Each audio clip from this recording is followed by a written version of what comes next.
La nouvelle de son décès a plongé tout le pays dans le deuil, mais aussi le monde de la presse. Ahmed Bakayoko, Premier ministre, fut journaliste et patron de plusieurs médias.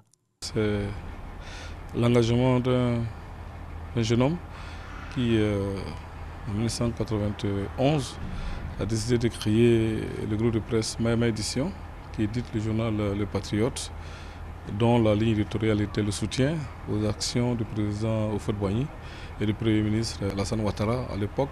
Ahmed Bakayoko, avant d'être le grand commis de l'État, le grand serviteur de l'État, il a été d'abord un pionnier de la presse plurielle en Côte d'Ivoire. Ce mercredi 10 mars 2021 date de sa mort, un jour mémorable pour l'ensemble des Ivoiriens, plus particulièrement pour les travailleurs du journal Le Patriote dont il est le fondateur. Au siège de ce quotidien, c'est la tristesse et la désolation. Des agents encore sous le choc. Tout le monde connaît la relation entre Ahmed et Le Patriote. Apprendre dans ces conditions sa disparition nous a coupé le souffle.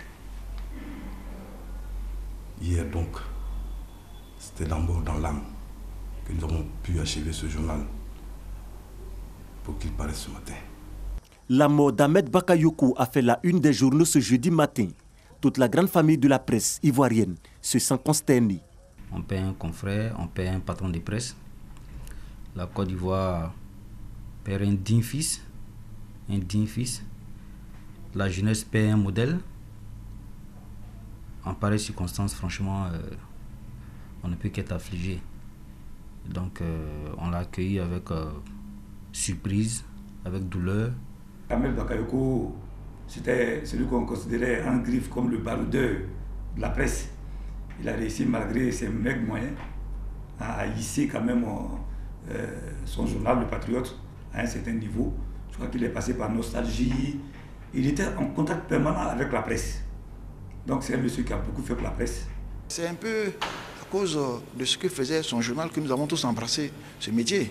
Nous étions à l'université, quand on voyait le journal Le Patriote, je pense que ça nous inspirait tous, ça nous a guidés, ça nous a inspirés.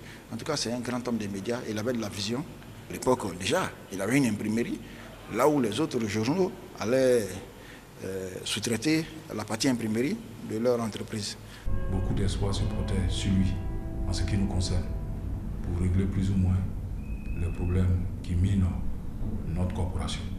Parce que c'est quelqu'un qui connaissait la corporation et son accession, en tout cas à la primature, a apporté beaucoup d'espoir dans nos rangs. Malheureusement, hélas, il nous quitte vraiment de façon brutale et si jeune. Quel gâchis. C'est vraiment un président de l'UNJCI inconsolable qui vous parle et qui vraiment ne peut que s'en remettre à Dieu. La Côte d'Ivoire perd un de ses vaillants fils. Les journalistes perdent ainsi un collègue, un ami de la presse à qui ils rendent hommage.